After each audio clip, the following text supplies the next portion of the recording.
Knowing what your enemy is capable of is going to help you survive in Space Marine 2. Today I'm going to provide you with so many tips and tricks that are going to help you to survive and always get that beautiful, nice XP towards the end.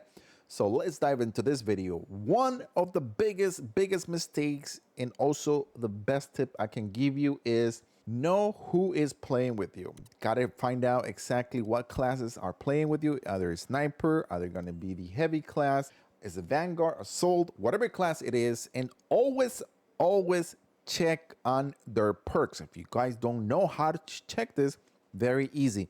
I am on controller. All I have to do is press on my select button, which is the left side. It's going to bring up what everybody's carrying at that moment. But if I hit RB, it's going to show me what their perk that they're using that is going to benefit the entire team. Knowing exactly what perk they're using to benefit you is going to help you survive, or is going to make you stronger, or is going to make you decide on how you want to push.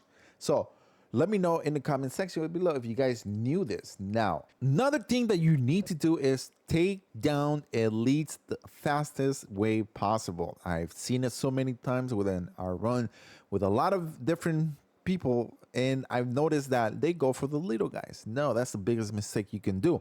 If you take out the elite, it takes out every little guy that is linked to that elite, so that makes the fight a lot easier. And let me know in the comment section if you are getting more damage by the little guys instead of the bigger guys, right? I know I'm right on that one. Another thing is that whenever you see a bunch of elites, and I'm showing you here, is why go in that fight that you know you're gonna lose.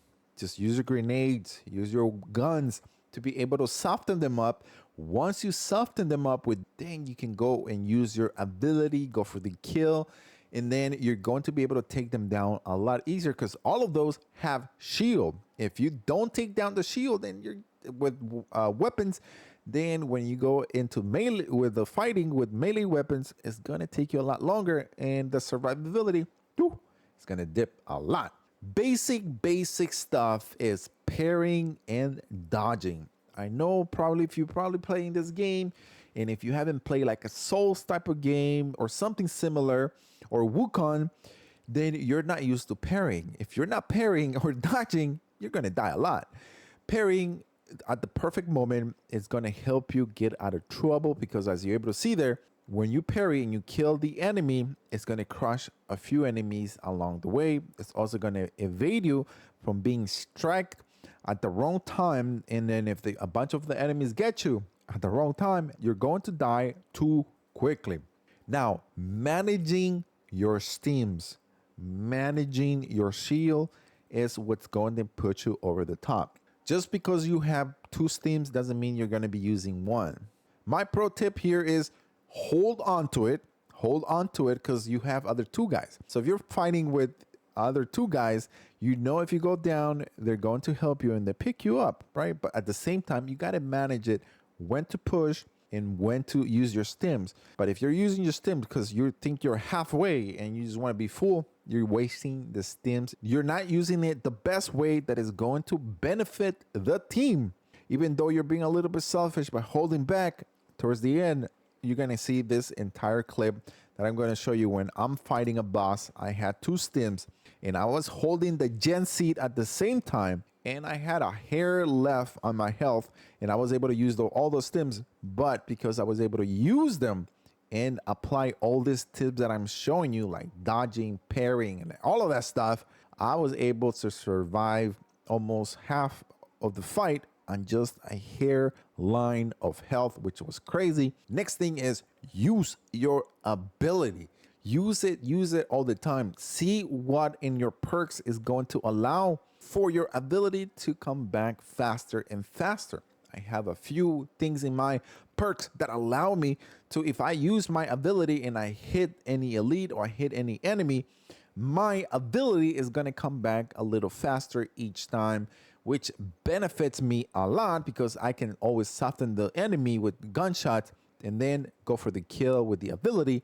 And that makes everything so much easier when you're fighting. Fighting by yourself is the biggest mistake you're going to make. You are a team of three. If you're not focused together, if you're not fighting, you could even be at low level. As long as you guys are fighting as one entire machine and close to each other, you can overcome anything. I've seen it so many times. Whenever you decide to go solo and only two of them stay together, that's only 66% of the team effort that's going to be putting together, because that third is somewhere else trying to go solo.